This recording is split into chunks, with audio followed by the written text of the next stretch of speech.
We've altered the normal format of programming that you see in this studio to bring attention to a special report that we prepared for you on a subject of increasing critical concern to North Americans as it relates to the use of prescription drugs for non-medical use.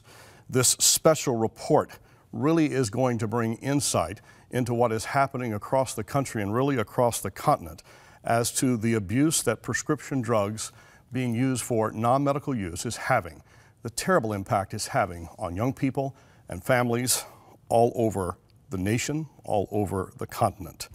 We're going to be referring to a document that has been released by the government, the Canadian Drug Policy Coalition. The document is entitled Getting to Know Tomorrow. It's a report on the Canadian drug policy.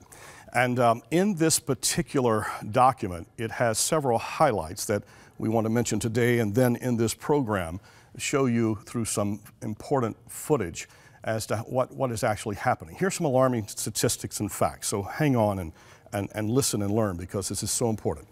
The document reveals, the report reveals, that non-medical use of prescription drug opioids has gone up in the land. Deaths related to overdose of prescription opiates has risen sharply. Younger people are using prescription drugs recreationally, and most of them got those drugs from home. Lots of overdoses are happening, but most happen accidentally when the prescription drugs were legally prescribed. In some areas, there are the same number of overdoses by prescription drugs as car crashes involving alcohol. And there are huge increases in prescription drugs being written for Oxycontin over the years. In fact, more than an 800% increase. Some of the critical facts and statistics related to this dramatic problem. The report tells us that opioid-related deaths in Ontario alone have nearly tripled over an 8-year period. Overdose deaths by prescription opiates of about 50%, account for about 50% of the annual drug deaths. And young people between the ages of 15 and 24 are the most likely group to use illegal substances in general.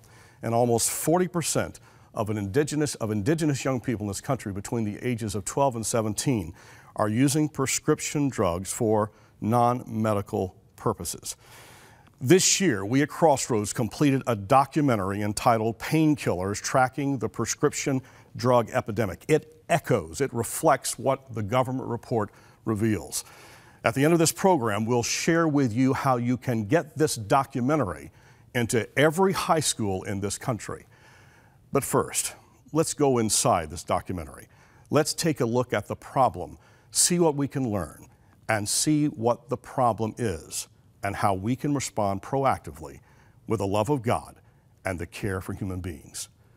Let's take a look inside. Prescription drug use is the fastest growing drug problem in the country. Local authorities also speculate that opioids may be a gateway drug to other drugs like heroin. Painkillers known as opioids account for 75% of drug overdoses in the nation. The result is an Epidemic of more than 16,000 deaths per year. There's 100 million people in this country who take pain pills. There's about 20 million people who are addicted without even really knowing about it. Since 1999, there's been a 4-fold increase in the number of prescription drugs available. Every 20 minutes, an American dies from an unintentional overdose on opioids. Prescription opioids are a legal form of heroin. That's all it is. The messaging that was delivered to doctors was actually pretty clear, that you could use these drugs safely in the long term. Addiction does not discriminate. It affects every single facet of American culture. It might be the biggest drug safety problem that North America has ever faced. It's said to be more intense than heroin, and I never knew that when I was doing it. I really started understanding that I was completely selfish. Drug use is selfish. It's a personal thing, and do it to yourself and it hurts everybody else. Oxy,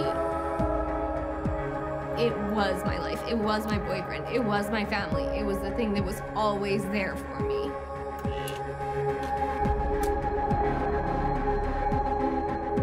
Anyone who says this is not an epidemic is wrong.